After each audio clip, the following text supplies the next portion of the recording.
Okay, should be live. Inaugural crack of the podcast drink. Oh, and I definitely needed it. Podcast. All right. How's it going, everybody? And welcome to Shin, Megami, Tensei Network link 303. I'm your solo host, who's a little less sick than last month, Spencer Presley. Apologies. As I said last month, 2023, not my year, everybody. But you know what? That's not killing the podcast. We may have moved from weekly to, I hope it's monthly, but we had a ton of news this week, and I actually have a day off. So, we are getting a very rare solo podcast in the kitchen. I don't think I've ever done a kitchen podcast before. So, shout out to everyone listening live to this on YouTube right now. Thank you, Jagingus, for being the first, as always. Today's actually not cracking open a Mountain Dew. Today is a rare Monster Ultra Strawberry Dream Day. It was such an obnoxiously pink can, I just had to try it, and it's surprisingly pretty good. Red Hood, Contraband, thank you so much for popping in as well. If you guys have any questions or anything for me, since I am the only host today, throw some questions in the chat whenever you want. We'll be mostly talking about P5X, a little bit of some SMT 30th anniversary rumors that I will be squashing harshly. And just answering your questions along the way. This will probably be like an hour-long show. But mostly just chilling. Also, if you have any just update questions, because I have been quiet for so long and off social media. Yes, Jagigus' question. What have I been playing? Really depressing answer. Not very much. When you're working 3 jobs and you're trying to get one normal paying job, unfortunately, video games kind of has fallen off the track for me a little bit. Mostly just out of pure guilt, honestly. I did make some time to play the Resident Evil 4 remake demo, which is peak Resident Evil. I'm so happy how good it is so far. I still plan on streaming. I still plan on streaming Power Wash Simulator. I wanted to say Construction Wash Simulator, but I'm sure that's some other weird cyberware. New Fatal Frame should be Fatal Frame 4 remake just came out, and gonna stream those. Got some codes in. Need to be playing more. My hope is, at the very least, after this podcast, I'll be doing some editing, and then we'll be doing some just random gameplay streaming.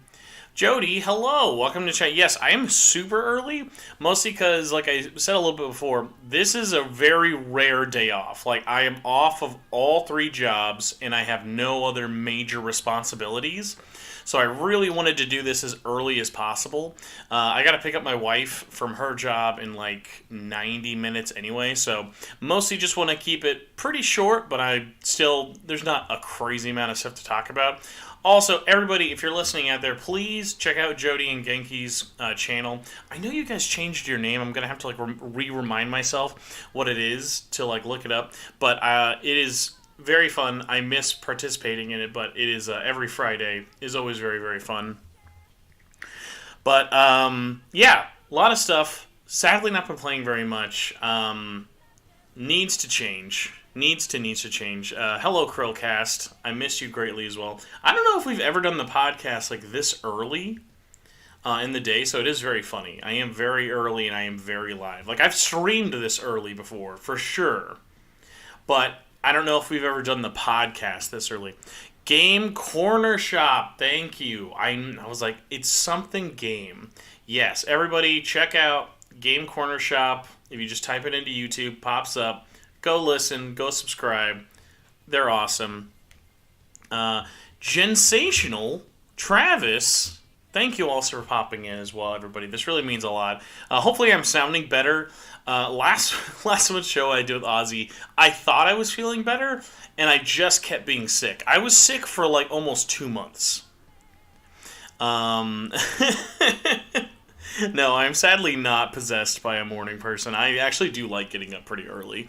Working early I don't like doing, but just being up and doing stuff I don't mind at all. But yeah, everybody, this is Shin Megami Tensei Network, the internet's number one and only SMT, Persona, Atlas, whatever related podcast out there, because, let's be honest, who else would be doing this for 10 plus years and not get sick of the franchise besides me? But I'm glad there's still everyone out there who's listening after all these years, so you guys are all the awesome reasons why I do this. So, let's jump into the news. We finally found out about the Perfect World Chinese mobile Persona RPG, mobile game, whatever. It is now officially called Persona 5 X or Persona 5 The Phantom X. And yeah, it had a better official reveal than its initial teaser 2 years ago, that is for sure. I don't think... There's a lot of weird cases, but I'm gonna go over the information. I've whittled it down for you in a Cliff Note style. So if you're not aware of it and you're just wondering where did Spencer get this weird deviant art for this week's episode cover art, no, this is all official game art. So Persona 5, the Phantom X, P5X, as I'll be calling it, is licensed by Sega. There are Atlas employees from the Persona team who made resources for this game, but this is not an Atlas game. This is a free-to-play mobile RPG that is only planned for release in China. The platforms right now are going to be Android, iOS, and PC. Probably not likely that PC is going to be available at launch, but also Android, so you can just emulate it wherever. And what's so funny is, like, they labeled this like this is the first, like, mobile game in the Persona 5 series, even though, like, Persona 5 has pretty much been whoring itself out to mobile games since the beginning of time, with different collabs and stuff. But, yeah, so like I mentioned, this is published by Perfect World Games, and this is being developed by their Blackwing Game Studio. And this team basically is going for how much assets can we rip out of or stylize around Persona 5. And they really are trying to make this... They're either trying to make this look and feel like Persona 5, or they are just trying to trick everybody, because if you didn't know this was a mobile game, you would probably not, like, look that dumb. It is definitely just trying to ape that style of the original games in the world, with the behind-the-camera, like, moving around and everything. Quick summary of the story. It's pretty bare bones at the moment. You are someone who is inspired by the act of the Phantom Thieves. You end up becoming one yourself. Your code name is Wonder, or Wonder. You can basically see them in your normal outfit. You have a persona. You have your own Phantom Thieves outfit as well. You also live in Tokyo. You go to school during the day. You can Phantom Thieves around at night. Not sure how much of a Phantom Thief you are properly, or if you're just kind of working alongside them. Also, I can't wait for all the people to canon argue about this, because remember, everything is canon, nothing matters, so why does any of it matter? But yeah, so it is. It's very funny to me. I'll talk about the other characters in a minute, but I actually think Wonder, the protagonist, is the worst design out of everything they've revealed. Ironically, I'm not sure if and this is mostly their Phantom Thieves attire. Their school outfit is fine. And what's so funny about it to me is just like it's so bland, like just a black trench coat. They have a knife, and that's basically it. Like, it looks like the Spirit Halloween version of Joker, but you couldn't afford the wig or the gun. And my assumption is because there will be costumes you can give them, that's why you look so boring and everyone else looks so cool. But we don't really know. You do have your own persona as well. Your other protagonists, or at least like teammates you know about, there is Luffy. Codename is Cattle. Kind of weird because Luffy is just an owl. When Luffy is out in the real world, Luffy is just straight up an owl. And then when they are in the the metaverse, much like Morgana, they turn into a hyper cartoon styled humanoid owl with a hoodie. And I really appreciate all the designs for this one. I think they look absolutely awesome for Luffy. Luffy looks really cool, whether it be in owl mode or in their other one. Luffy's persona is Rob Roy. So if you're not aware of them, it's kind of like looks like almost like SD Gundam Mecha design, but it's very different. I really appreciate it. Arai Suwa is our, at least for now, only other other school friend we have with us. Their code name is Closer. Closer, I assume. I don't think it'd be Closer. You are also another second year with them. Also, you do attend another school. It's not Sujin Academy. This one is Kiba Academy. So that's why the school outfit pattern is a little bit different, and probably explains why they never run into the Phantom Thieves in the real world. Or you would think so, but again, canon. How important will this story be in a mobile gacha game? Probably not that important, but hey, at least it has its own little setting. And so your female friend Arai is basically kind of got the tomboyish look going on, but I really, really dig the almost like Kill Bill inspired yellow ball and chain look for her outfit. Her persona is a Wilda, and just again, really awesome designs for everybody. All of these were all either consulted with or just straight up done by Soejima or his art team. Again, Atlas will always just say Soejima does all the art, but also Soejima has a huge art team, so I don't always like to just say, hey, look, he did all the art of all these characters, but very, very much so influenced by this world. They all look like they are from the world of Persona 5. It doesn't stick out. And then finally, our other character we know about is Merope, who is a new Velvet Room assistant for Igor. There's a huge amount of things I want to talk about in terms of that, but first off, just want to talk about the characters, what we've seen so far with it. I think it all looks really, really cool. Again, besides protagonist, but again, I think that's just because of monetization, and you'll be doing costumes and other outfits and things like that. They all look really solid. I appreciate the fact that it at least seems interesting. Multiple like 3 out of 4 designs getting a 10 out of 10 for me is still very, very good. So again, I don't care how boring the protagonist is. Much like Persona 5, I think Joker is like the most boring Phantom Thief out of all of them. So again, that's just me. Let's see what the chat is saying. Fans already crying over a console version of P5X. I find that really funny to be saying that. Like, I don't know. It's like, it's not like Mario Kart Tour. Like, we were so sad as Mario Kart fans that these new tracks and these new characters were only being put into this mobile game that was being monetized really aggressively. Like, Persona 5X is just going to be another free-to-play phone RPG. Like, even if it, like, plays like you're running around dungeons in 3D and stuff like that, and it is just straight up the combat of Persona 5 with gacha elements, I don't know if I want that on console. Like, they could do it. There's nothing stopping them. But also, there are greater questions we're going to get to later. Like, there's also a genuinely 50-50 chance that this just never leaves China. There are tons of games that get licensed out to be mobile games in the Chinese market that never leave. Like, tons of really popular ones, too.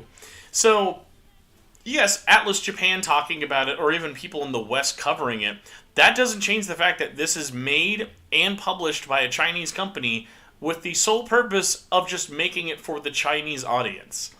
But again, it'll be on PC. There will be fan mods, fan patches. Like, if this doesn't come out in English, much like Grand Blue Fantasy, like, there will be tons of ways to play this in English if you want.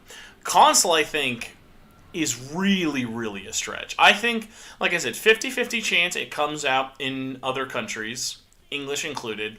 I would say you're genuinely looking at a 5% chance this comes out in English on, or not even in English, worldwide on consoles. I would be very shocked. Like, if this was an Atlas game, yeah, of course, because they'd want to put it on as many platforms as possible. But, like, Perfect World, the publisher for this, is not in the console publishing business. They're in the monetizing PC and free-to-play mobile game economy. If they could do it, it would be weird that this would be their first one they ever do it with. But, yeah, I'm not holding my breath at all. But I'm still interested in covering this because this is by far, this is the most interesting thing we've seen from a mobile game, P5 related, bar none. Oh, that is funny. Gensational. The girl. The girl. Literally just said her name here like 2 seconds ago. Ready to go. Arai, yeah. So Arai, they were saying Arai's Phantom Thief's design looks too much like Chie's Persona, and I'm not saying you're wrong. I'm not saying you're wrong at all. Kyrian says, I imagine Persona 6 development isn't affected by P5X. 100%. P5X, outside of just getting a thumbs up or two from some Atlas crew members and stuff, like, they paid Sega the money to license the P5 property. They can do whatever they want with this game, within reason, of course. But no, yeah, nothing P6 related at all is going to be doing this. Either any favors or any harm. Red Hood says, we also don't know how good Persona 5X will be. Heck, it could be bad. Yeah, like, a good example is... A good example, I would say... I don't even know what gacha game to really... Like, I don't know good gacha games that are turn-based RPGs. I know some good action ones. Like, yeah, Genshin, I think, is honestly a pretty fair gacha game to play casually, at least. Like, I don't play Genshin, like, hardcore. But I just... Every turn-based gacha game, to me, even the ones I've really enjoyed, always have that yucky moment. Where you're hit at wall and you're like, ugh, I don't like that I had to do that. I don't know how this is going to avoid that. Because obviously there are so many ways to monetize we're not even thinking about. Like, we've got outfits. We've got other characters. We've got other party members. We've got other personas. It could even just be things of, like, they could monetize just items in a dungeon. They could just have infinite level dungeons you go through.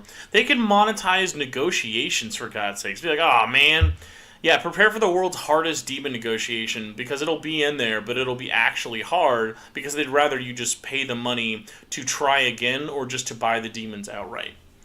There are so many areas with it. Entropic, I want you to know, it took all of my being to not make a Bing Chiling joke in the title of this episode. So I appreciate someone thinking about that. Back to the Future says, like the son of Joker in Kasumi, the daughter of An and Ryuji, Yosuke, and Hifumi, etc., etc.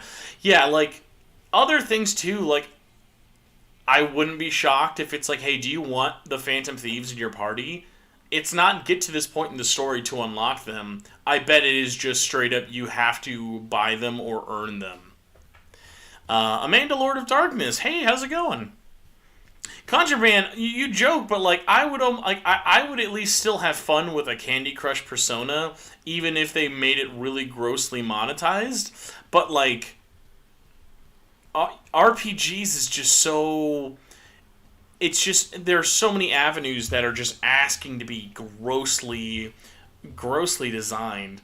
But again, I'll try it. Much like DX2, I think DX2 sucks. Like, I legitimately, like, just me personally, I have never felt sad that I don't play DX2 myself. There are cool aspects about DX2, but, like, that's just mobile SMT in gacha form, and I don't like it. They've done crossovers and collabs with, like, some of my favorite franchises. Berserk, Devil May Cry 5, Bayonetta, like, all these things like that, but it's just... like, and that was something that Sega was handling internally. And Sega normally kind of has a 50-50 record, I would say, of like doing gacha games that like are either okay or feel pretty yucky. And yeah, DX2 definitely felt yucky. That's a good one, Harrison. DX2 is like if SMT did Whippets. It's like what they think kids want SMT to be, which it definitely is not. But like from the art style to the monetization, there were many things. Oh god, I forgot Sonic's in DX2. Also, yes, Krillcast, thank you. I've been roasting and grinding at my own coffee, Spencer. It's a darn fine cup. I'm gonna need to see that coffee as well, Chris, just in case there might be an FK in there. Again, by the way, just because I say I don't like DX2, and I don't play a lot of mobile games, doesn't mean I'm not going, like, I don't go into these optimistic. I was into all the beta tests for DX2 from announcement to release. I will always give these a chance, and I will always give them my feedback, but, like, it's just one of those things that, like, hey, until someone does it right, we're all welcome to be extremely skeptical of it. Because these games are just not shown to be very user-friendly, because guess what? They're free for a reason. They're meant to be less games and more money-making machines.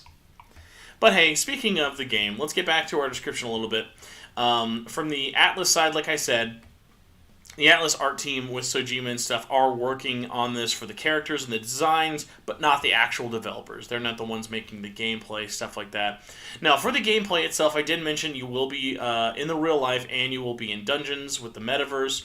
There are 3D controls shown in the trailer, showing off the story elements and the gameplay. It looks very good. It looks like, straight up, it is just the P5 engine on a mobile game, and it looks pretty interesting. But there are some... I'm trying to think. There are some interesting things that pop up for me, like, how are you going to handle villains if they're not all just the same villains? Are we going after people by the same Phantom Thieves logic? Will it be our own logic? Stuff like that. It's really hard to say. Other ones as well, going back to the Velvet Room assistant. I don't know how everyone else feels. I think this should have been our first start of let's get away from Igor.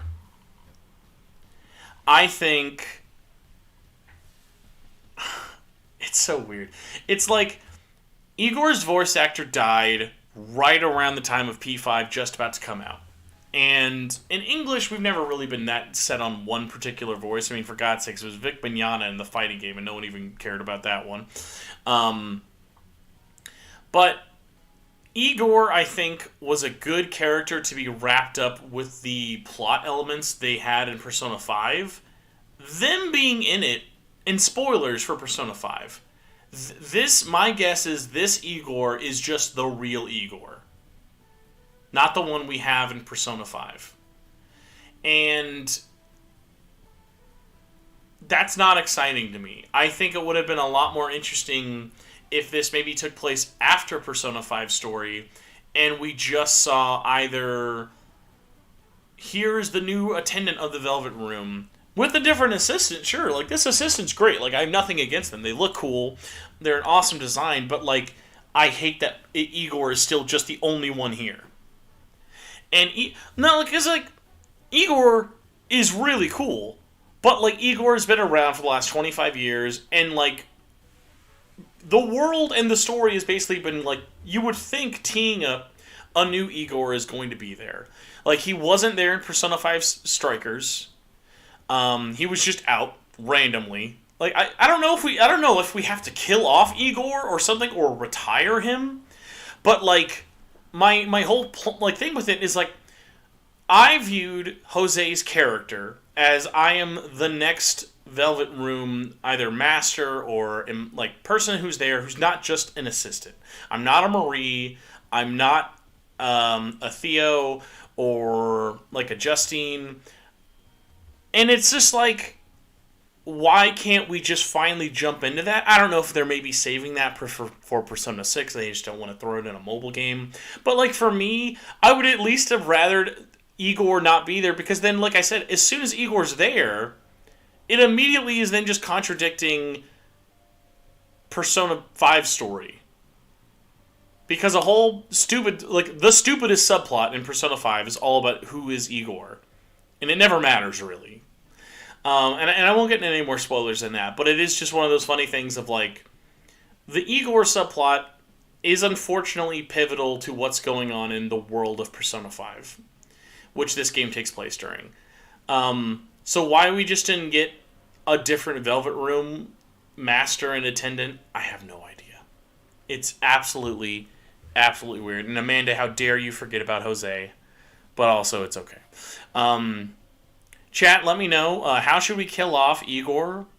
Do we go... Was it an off-screen death in Persona 6? Did they get hit by a car, like the opening of that like zombie anime show? Was it he was like buying snacks and like accidentally got like caught in like a shootout? So let's give some thoughts. Oh my god, yeah, Chris brings up a good point. You could have even just did like Philemon. Like Philemon could have just been this character. Like it's so silly. Like they could have brought back anybody. They could have brought back the fucking like jazz band from Persona 1 and Persona 2. Like just do anything that's not just Igor, please. Like Igor doesn't add anything when he's in these like situations. Like he's just there to be I'm the fusion guy. And then the more you think about it, the more you're like, wait, you shouldn't even be here. And then it's like, well, why is he here at all? So yes, what I'm trying to say is we feed Igor to sharks. Who would be the most likely character in universe to kill Igor? That's the real question. My like fun in universe reason, I like to imagine Elizabeth has a fight to the death with Igor to bring back the Great Seal. But also I know that would never happen.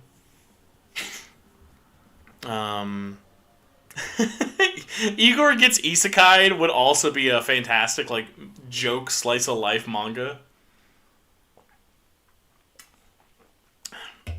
I've been reincarnated and I can't believe I have this incredibly long, awkward nose. That's the name of the isekai. Show Minazuki just kills Igor. Come on, you stupid old long-nosed bastard!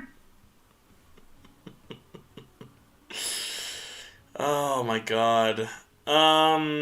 Yeah, Bitter Orange, the way he was handled in the third semester, it's just like, please, get rid of this character. Stop throwing them in. I know he's iconic, but it's like,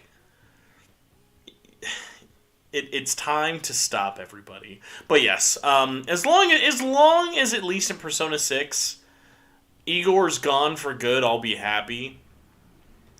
Like, I absolutely won't stand for it. If in the next mainline Persona Igor is still there, it'll be like, you guys have got to stop. Like, it's time to replace him. It's like the 5 people out there who were like, oh, dude, I can't believe Shido got replaced at SMT5. It's like, yes, he should be replaced. He's been the only fucking old bald dude you've watched do fusions for the last 20 plus years. I'm glad we could see new characters in this world. But yes, that is my thoughts on Persona 5X. Not optimistic, more interested. I do think any art that I've seen, like the one shot of all the Phantom Thieves, or the majority of the Phantom Thieves, on the roof with Wander, I think it looks like when you would see people like put their mods on Twitter. It's like, look, I made art of Akechi holding female Joker's hand.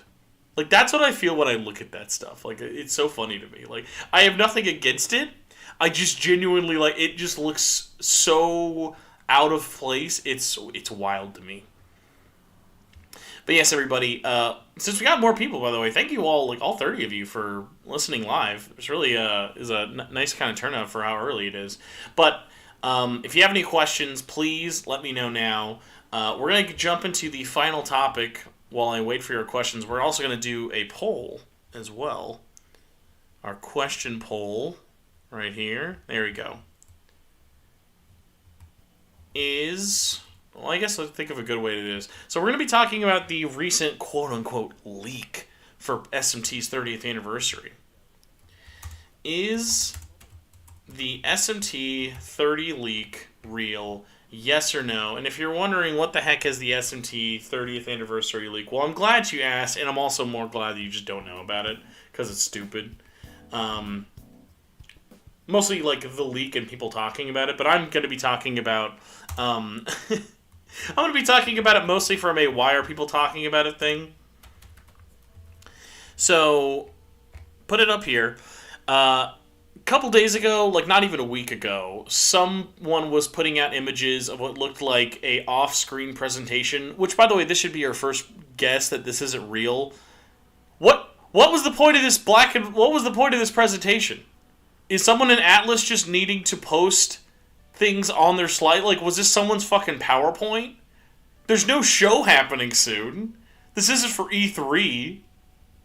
Like, you think Atlas's big fucking deal for E3 is to announce 2 ports? But yes. So the whole point of this leak, big quotes for leak, is Atlas is announcing for the SMT 30th anniversary that they are porting SMT3 Nocturne to Xbox. They are porting SMT5 to Xbox PC. And they are porting SMT4 and Apocalypse to Switch, Xbox, and PC. That's it. They just showed screenshots from the base normal-ass games. There wasn't even anything that crazy with it. So much of the text looks so fake it actually hurts me. It's not a thing I cover. I didn't even tweet about it, me being like, wow, I can't begin to tell you how not real this is. But I mostly just needed to talk to people, be like, if you're in the chat and you do believe about this, please let me know. Why would you genuinely think any part of that is real? Because when I've seen people no offense, this is just a true, genuine fact. You can tell me if I'm right, wrong, or being mean, but this is what I think. If you're someone who even made a video discussing this quote unquote leak, whether you thought it was real or not, and just discussing it as it's new, that's not news. It's literally just bullshit. Because there's nothing else for you to fucking talk about in Atlas News World. That is such low effort fucking forum bait. The fact that you put even an ounce of effort into making a video or covering it, this should be the topic of discussion for this leak. No, that's fake. That's stupid. Let's move on. And people will be like, but what? It's obviously fake. But let's talk about if it was written. No, let's not. Yeah, Zachary Hernandez, this is the most you should ever have to fucking say about this leak. And you don't even need to make a fucking monetized YouTube video about it. Leak looks fake. Leak probably is going to be fake. But also, it seems like it could happen. Yeah, because you know why? Because it's just fucking ports. They're not remasters. They're not fucking, remaking or fixing Nocturne HD. They're not adding anything. They just showed fucking 3DS screenshots. Now remember, Jody, I'm covering it in the sense of why are people covering it? It is so obviously listen, it is just that funny thing of here, this was us covering it, guys. Hey, I'm gonna tell you something that's fucking fake. And if you believe it, I need to hear about it. I need you to tell me why you think it's fake. But anyone who entertains it, we're not gonna go over all the reasons why. Also, why was PlayStation left out? Was it for an Xbox conference? No. Do you think Xbox is just gonna fucking be alright guys, we stole exclusivity from fucking SMT 4, Apocalypse, and 5 from Sony? No, that's not how that works. None of this is how it works. Even down to just stupid stuff the and symbol they used for SMT 4 and Apocalypse looked nothing like what they would use. It looked so bad. So, again, I understand it. It's a slow news time. There's not a lot going on right now. But you know what you could talk about? Literally anything else. And also, Red Hood, yes, you're so right. If any of it happens, it will be hilarious. It is extremely hilarious when because I guarantee you someone will when one of these happen, because guess what? All of these are likely to happen at some point. Why would 5 not get ported to PC? It's literally a fucking Unreal Engine 4 game. There has been no Unreal Engine 4 game on the Switch at this point that was exclusive that has stayed exclusive. And if there is one, please teach me. It's never a matter of when. Sorry, it's never a matter of if. It's a matter of when with all of these. Also, just things I know from the background. SMT5... Spoilers, everybody. I'm going to blow your minds with this knowledge. A 2-year-old almost 2-year-old, a 1.5-year-old Switch exclusive RPG is also running on PS5. There's a PS4 and 5 version of SMT5, along with PC. Which then just makes me go, well, of course it'd be on Xbox. Because at this point, why not? Like, they started their lineage with Xbox again by doing Soul Hackers. Oh my god. J. Arthur, that is so true, actually. I always forget that Yoshi's Crafted World is on Unreal Engine, and it's one of the most wild things, because, like, Nintendo has never made a game in Unreal Engine.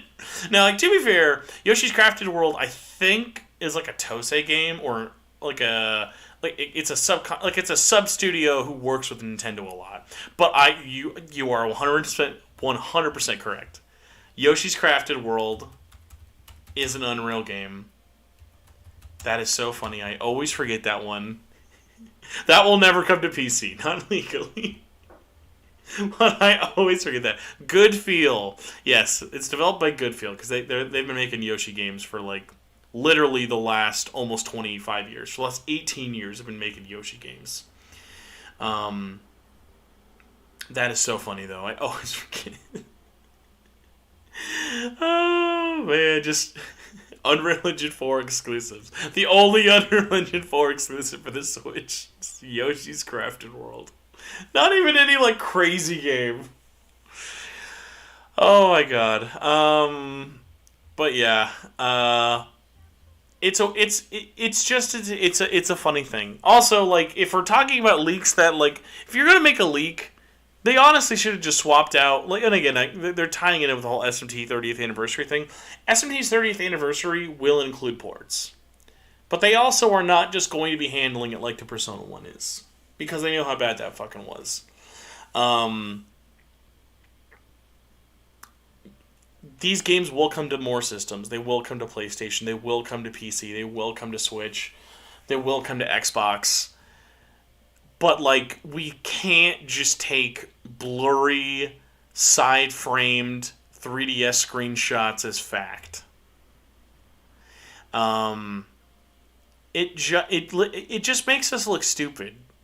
And, like, when I see people giving it any attention, I just... It's sad, because, like, the real... Like, I want to ask, why are you doing it? But then I also know the reason they're doing it is because, like, they'd rather talk about that than have to talk about something not video game related for Atlas News. Like, what I always find really funny is, like, and, like, remember, this is not a channel that covers fucking everything Atlas. When's the last fucking time we talked about, like, merch? Like, just straight up, like, well, I guess not in that sense, because you did talk about the SMT buttons, but, like, we don't cover, like, every time a toy gets announced. We don't cover every Figma or Nindroid or poster or even CD release. Like, there's stuff I purposefully leave out because there's not a lot of discussion to be had about it, unless I'm, like, specifically, either interviewing someone about it or there's something specifically interesting with it. But then there are other cases of, like, things I find really funny. It's like, you almost never see channels, like, covering the mangas or the novels, or even, like, some weird stuff like the stage plays. So, like, there's always stuff to talk about. You can't just say, oh, well, I had to make a video on something, and I wanted to talk about this news of fake leaks.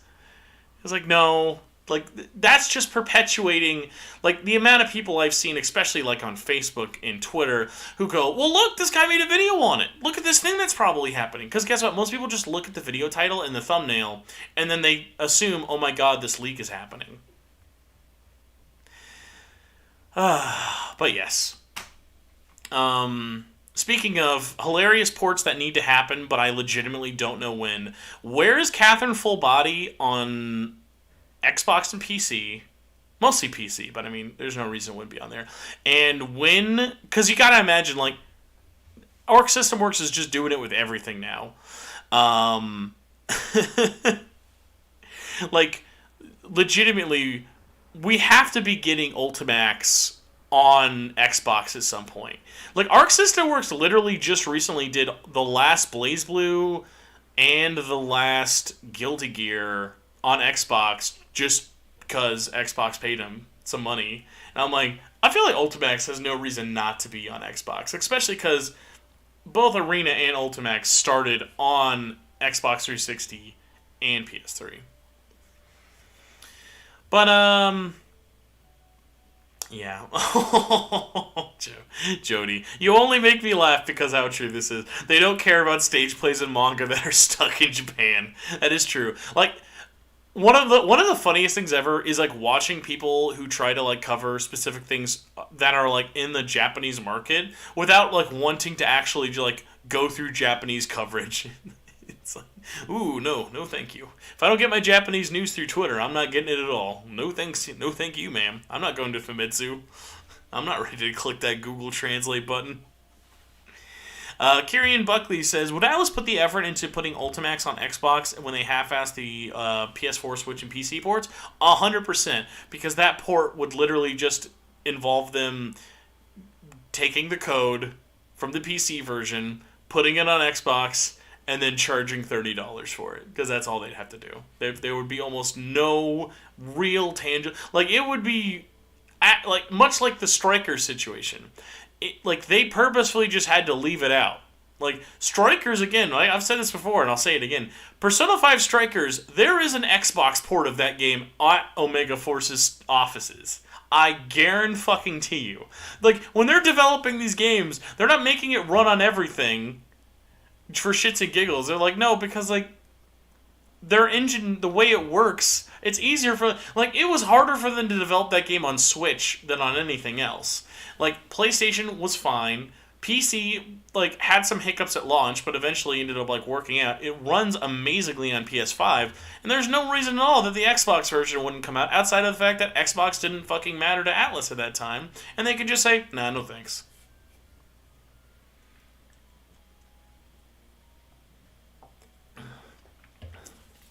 But yes.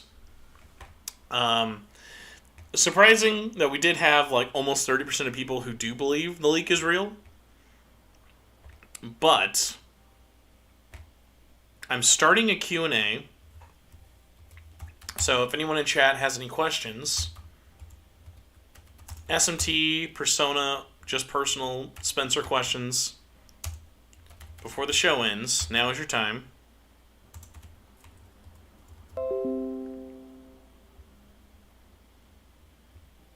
But yes.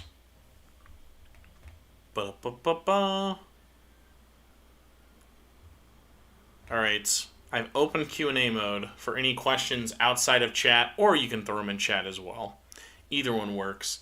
Heads up, by the way, speaking of news that no one talks about, because I think we are actually coming up on it, Persona 5 Volume 10, I think, comes out next month? Either that or it got pushed back, but I swear I thought it was going to be April.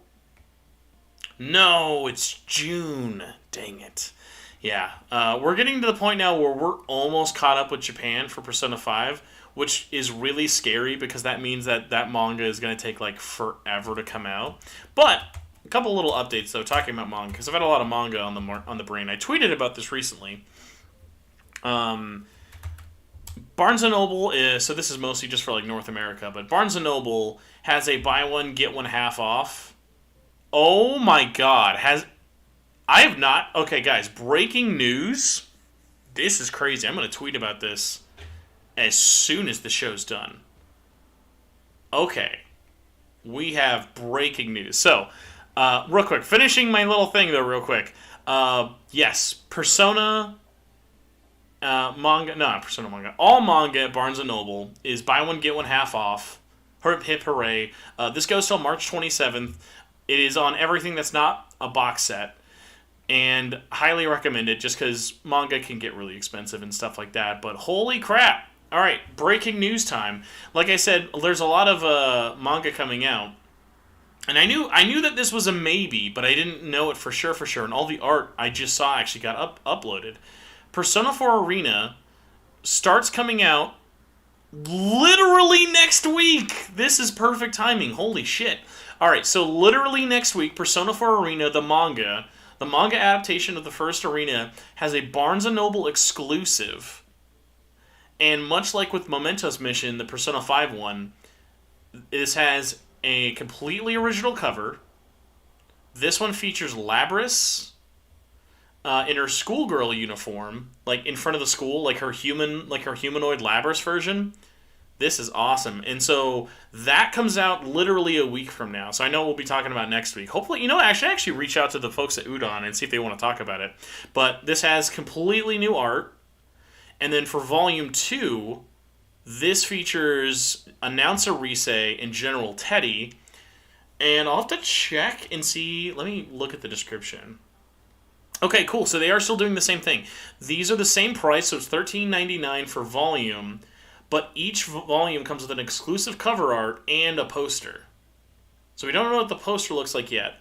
But Volume 2 of Arena comes out May 16th. And then the final volume has an exclusive cover. This one is Volume 3, Persona 4 Arena, Volume 3, with Aigis taking her black trench coat off as the cover. Looks really fucking awesome. This one comes out in July. And let me just double check. Man, yeah, now I feel much better about being wrong about Persona 5. Because now we've got, pretty much every month should have something Atlas-related manga-wise the rest of this year. And don't worry, Persona 4 Arena is also still getting adapted. I feel like I'm saying that weird. That is a little bit of a longer series. I'm not sure. There's no official confirmation yet if we are getting that with the exclusive cover for Barnes & Noble. Unfortunately, much like people find out with Persona 5 Mementos Mission, the the covers will not be available at any other stores. These are only Barnes & Noble. Now, the mangas will be made available worldwide. We just won't be getting them. We just won't be seeing them in a wider international market. And if it's anything like Mementos Mission, these are going to be really rare and really, because they got a one-time print run. If you didn't pick it up at launch, you missed out on it. Yeah, and then starting in August is when Ultimax comes out, and pretty much every month after that will be a different volume from it. That is really, really cool. I can't believe I had missed the news for that. But that is so cool. Yeah, I will be posting on Twitter the cover arts for the exclusive covers. But yeah, next week, everybody. We should do this. Yeah, we'll make this actually a plan. We will either, if I can't get anyone from Udon on to talk about the Arena project for bringing Arena to English manga markets, we will then just do a book club and talk about the Persona 4 Arena manga finally coming out. So look forward to that. Assuming I'm not horribly, horribly poor, I will try to buy a couple of extras to do giveaways. I know, especially with those exclusive covers, I try to buy as many of them as I can to do giveaways, just because it's the easiest way, and I always do worldwide giveaways. But, Mirth, you're coming in at the end of the show as per usual, but we're still doing questions, so you're not completely out of it. But yes, everybody. Oh, Craftium! I was literally just going to message you when the show was done. Because, I remember I would always talk to you about the Mementos Mission alternate covers, and you'd be so pissed about how they were never available in your country.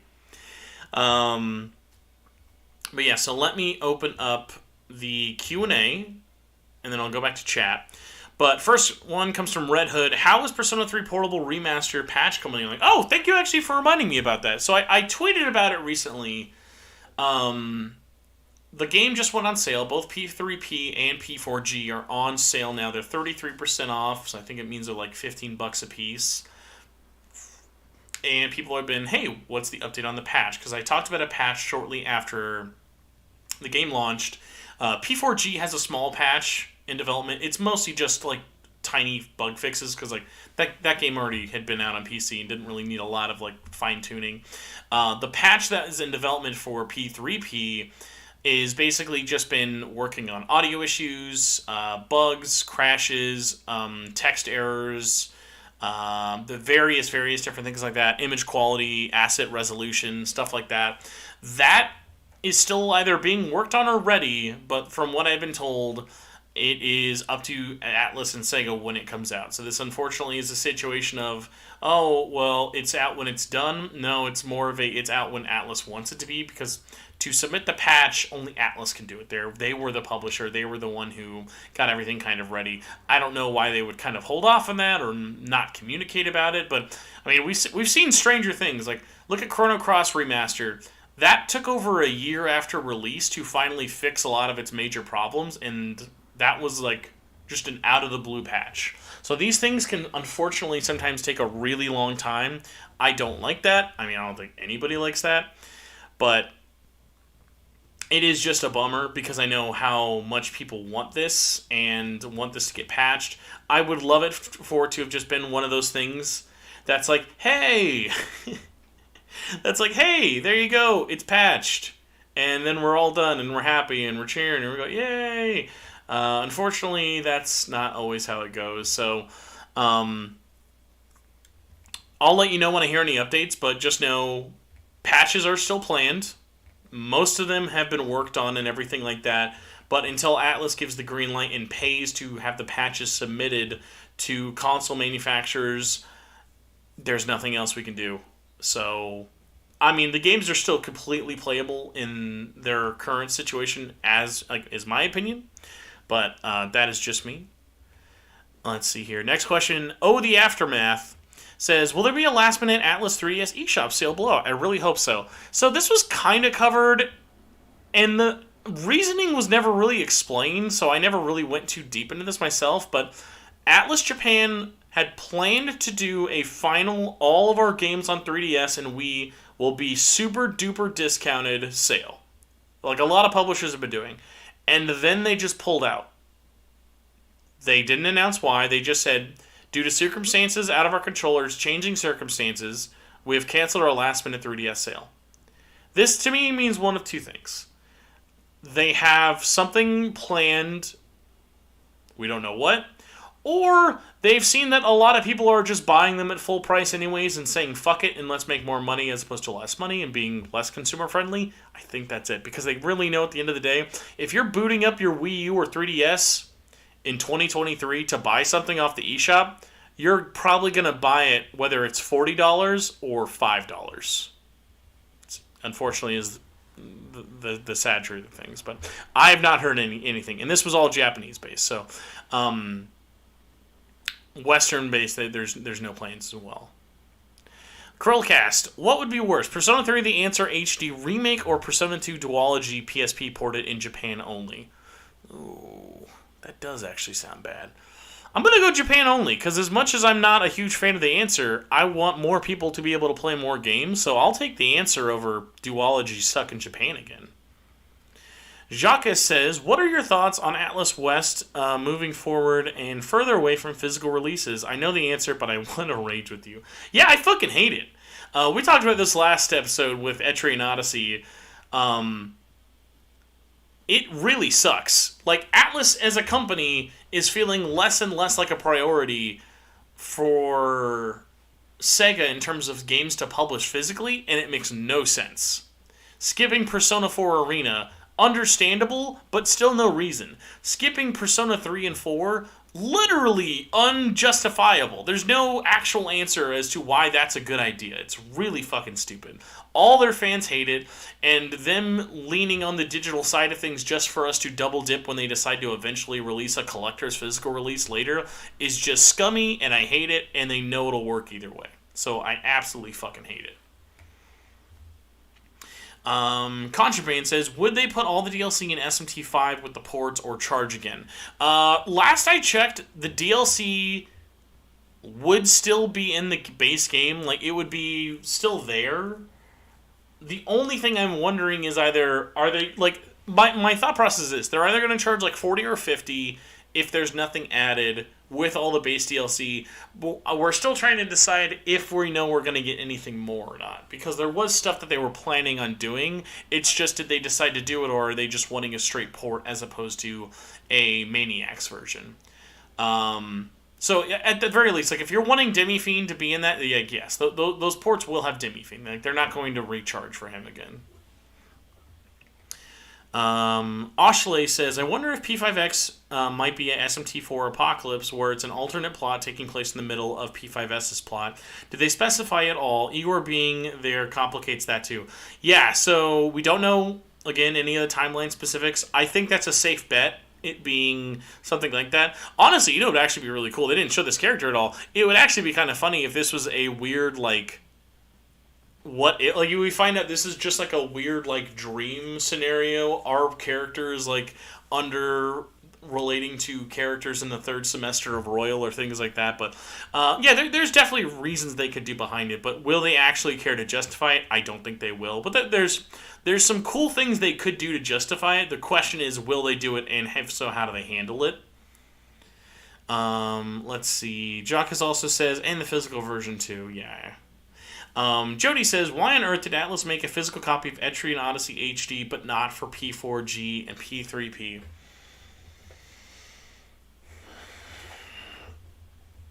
Why it's only in Japan and why it's only on Switch, I think, is probably a little bit why.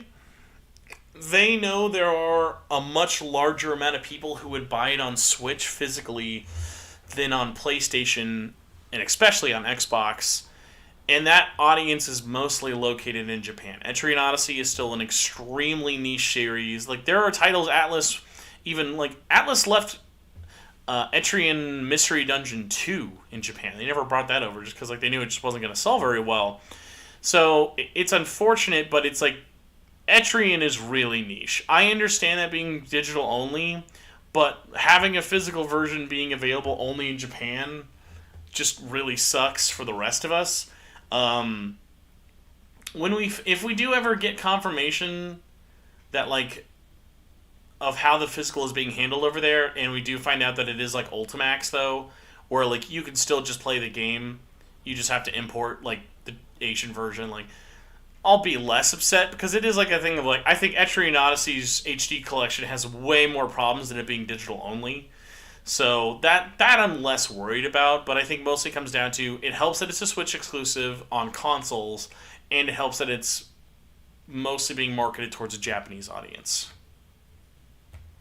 But yeah, so let's take a look at chat before I get the heck out of here. Thank you all so much, by the way. We're like over 40 people on this episode, out of the blue, with almost like no advertising at all. So always appreciate you guys.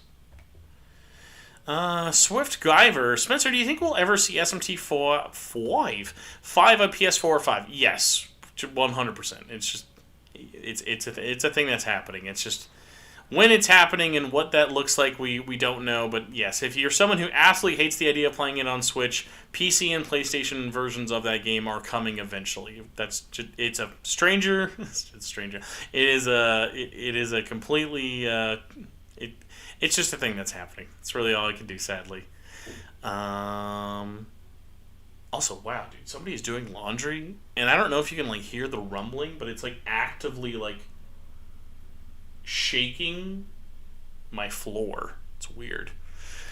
No, yeah, it's like shaking the microphone. That is wild. Let's see how it looks like on my waveform. It is. It's it's actively shaking it. So, here, let me lift it. Okay, that'll make it less terrible. But yeah, I don't know what that sounds like for you guys, but probably a good sign to get the heck out of here if my whole house is shaking. But this was our first ever solo episode from the Spencer Kitchen. Thank you all for watching live, listening live, or listening after the fact. Thank you all for showing up. Mirth, Back to the Future, Raging Oga, Jock, Swift, Kuro, Jody, Yuri Curry. Thank you for the compliment on the title. Kyrian, Red Hood, Chagingus, Aftermath, Harrison, Pinglefinger. Always appreciate you guys. Jack Frost. Always awesome to hear from you. No, I will not die in the earthquake. I will die of crippling poverty or sickness much more before that happens anytime soon. Podcast will be back next week. We're guaranteeing it. Don't forget, Persona 4 Arena manga coming out. Barnes & Noble exclusive cover. I'm going to tweet out all those covers in just a second. If we can't get anyone from Udon on, or maybe we can do both. Maybe we can get someone from Udon and talk about the book at the same time. But I always appreciate you guys for watching. Stick with the channel. I hate how quiet it's been. All of your support, though, really means a lot to me. Video content coming soon, I promise. Not just this, but just doing my best to try and get back on my feet. And you guys always help. and are a good motivator. So I just want to say you guys are always appreciated. You know who else is always appreciated, especially in these trying times. Let me tell you, these times have been trying.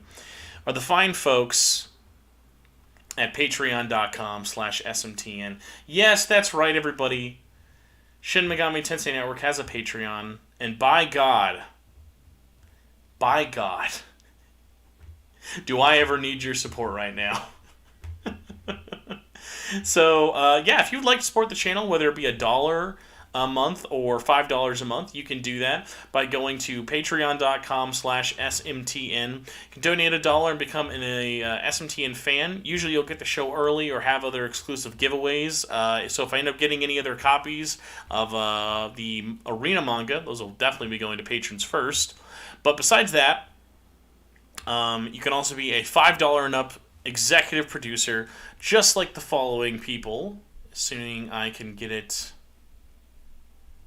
pulled up here. Oh my gosh. It is looking... Sorry, I've not been on Patreon in a hot minute, and it is being very Patreon-y and very fun and messy. Here we go. Perfect. All right, I've got it now. After 9 years. But yes, thank you to all of the executive producers who've supported at the $5 up tier. You guys really, really help make this thing happen, and especially when it comes to paying for hosting fees and just like... kind of tiny news. I'll probably make a proper announcement goal fundraiser starting in the beginning of April, but definitely not April 1st, so people don't think it's a joke. Atlas announced that they are doing a SMT 30th anniversary concert as a part of AX. I've never been to AX. I think that would be an amazing thing to go and cover for the podcast in terms of interviewing people there, going and covering it. Unfortunately, Los Angeles is really fucking expensive. So Patreon, I think, would be a really good, that would be a great goal as opposed to just be like, hey, I should upgrade my equipment, or hey, I should upgrade this. Because, that would be a, hey, here's a tangible price. Here's how much a ticket costs, and here's how much a hotel would cost. And then, obviously, That would basically be it. I could do the rest of it on my own for the stuff like that. So that'll be a fun little Patreon goal / just donation goal in general. We'll get the thermometer and everything busted out with it. But if you are interested and want to see that concert, all we know right now is early July around AX. You do need an AX ticket, but there will be an SMT 30th anniversary concert in LA. Be excited. I would love to have an SMTN meetup there if we can make it happen. But enough of that. Shout out to the executive producers such as Jagingus, Budweiser Tall Cans, Cameron Sharp, Carlos Hernandez, Contraband, Cross Ren, Demi Crow, Dozy Bear, Dr. Luma, Goracero, Jazzy Jefferson, K-Horse, Patrick Dissart, Philip Meyer, Robert Magadelis, had to scroll, Solaire, Sabrina, and Stuart Edmund Bateman. Thank you all so much. You guys, I cannot thank you enough for all the awesome work you guys do.